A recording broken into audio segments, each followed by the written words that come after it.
تکلیف دی گئی. آپ کو یاد ہوگا کہ نبی اکرم صلی اللہ علیہ وسلم کو جب انہوں نے پتھر مارے نا تو نبی اکرم صلی اللہ علیہ وسلم کی چوڑائی والے یہ جو اوپر والے 2 دانت ہوتے ہیں اور یہ بھی دانت ہیں اور اس کے ساتھ اور یہ ساتھ یہ 4 دانت بنتے ہیں ربائی اوپر نیچے یہ 4 دانت ہیں ربائی. تو اس سے آپ کو پتا ہے کہ آپ صلی اللہ علیہ وسلم کے دانت مبارک سے کچھ حصہ اتر گیا. یوں سمجھے کہ مزید چمکا. اور کافروں نے نبی اکرم صلی اللہ علیہ وسلم حالت سجدہ میں تھے اور آپ کے اوپر اوجھڑی رکھ دی. نعوذ باللہ من ذالک. سمجھ آ رہی ہے آپ کو؟ یہ تو آج ہم سنتے ہی نہیں. ہمیں تو کوئی بات کرتے ہیں ہم کہتے ہیں ہم نے دین کی دعوت بھی نہیں دینی. کاش ہم پڑھیں.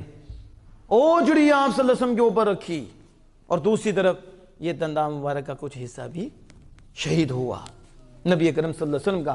حضرت امام عبد الوہاب شعرانی فرماتے ہیں ادھر خواجہ ویسے قرنی اور ادھر آمنہ کے لال ہے.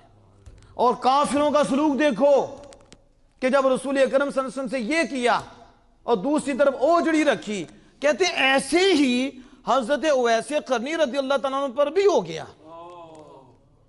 نہیں شاید سمجھے آپ. کہا ادھر حضور پہ جب رکھی تو آجا ویسے قرنی پہ بھی آ گئی اوجڑیاں آپ پہ بھی آ گئی.